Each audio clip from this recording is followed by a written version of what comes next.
एक आइडिया आपकी जिंदगी बदल सकता है और यह आइडिया आपको कहीं भी कभी भी मिल सकता है। आज जिस बिजनेस सक्सेस स्टोरी के बारे में हम आपको बता रहे हैं, इसका आइडिया अचानक सड़क पर जाते हुए ही मिला। नोवा फ्रेमवर्क्स कंस्ट्रक्शन सेक्टर से जुड़ी कंपनी है। कंपनी की स्थापना 2005-06 में हुई थी। इसके संस्थापक विकास मित्तल हैं। उन्होंने अपने स्टार्टअप के सफर के बारे में बताया। उन्होंने कंपनी की शुरुआत, सफर में आई कठिनाइयां और अंततः सफलता के बारे में बातें की। कंपनी के संस्थापक और एमडी विकास मित्तल बताते हैं कि उन्हें इस बिजनेस का आइडिया अपने पिता के साथ फैक्ट्री जाते हुए आया था।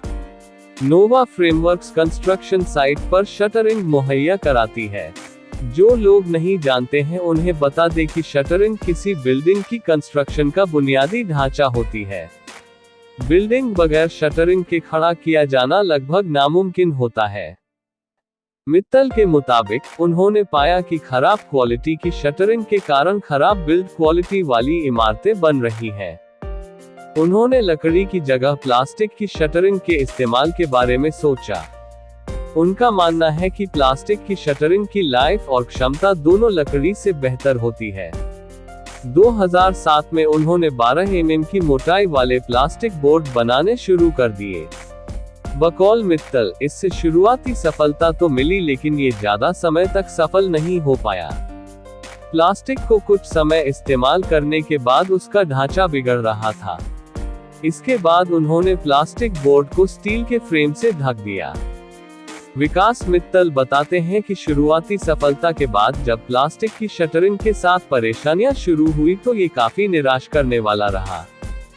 इसके बाद हमें स्टील फ्रेम की ओर जाना पड़ा। ये भी 100% सही साबित नहीं हुआ और फिर मॉड्यूलर सिस्टम के लिए एक मोल्ड तैयार करना पड़ा। बकौल मित्तल, अलग अलग कॉन्ट्रैक्टर्स अलग अलग मेजरमेंट देते जिसके कारण मोल्ड्स में बदलाव करने पड़ते थे। मार्केट में बिल्डर्स को हमारे प्रोडक्ट के इस्तेमाल के लिए मनाना काफी मुश्किल साबित हुआ।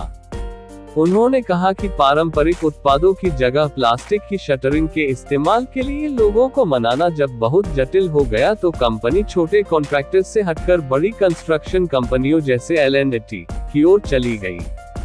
इससे कंपनी को काफी मदद मिली।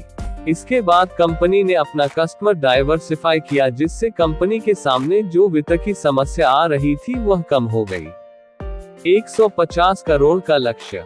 उन्होंने बताया कि नोवा फ्रेमवर्क्स कई वित्तीय चुनौतियों के बावजूद लगातार मुनाफे में बनी हुई है। 2023 में कंपनी का टर्नओवर 65 करोड़ रुपए रहा और उनका लक्ष्य 2025 तक इसे 150 करोड़ रुपए तक ले जाना है। बकौल मित्तल, हम और प्रोडक्ट्स पेश करने के साथ मार्केट में अपनी पहुंच को और बढ़ाना चाह रहे हैं। हम रेंटल नेटवर्क खड़ा करना चाह रहे हैं। हम इसके डीलर्स की मदद लेंगे जो हमसे प्रोडक्ट्स खरीदकर उसे रेंट पर चढ़ा देंगे।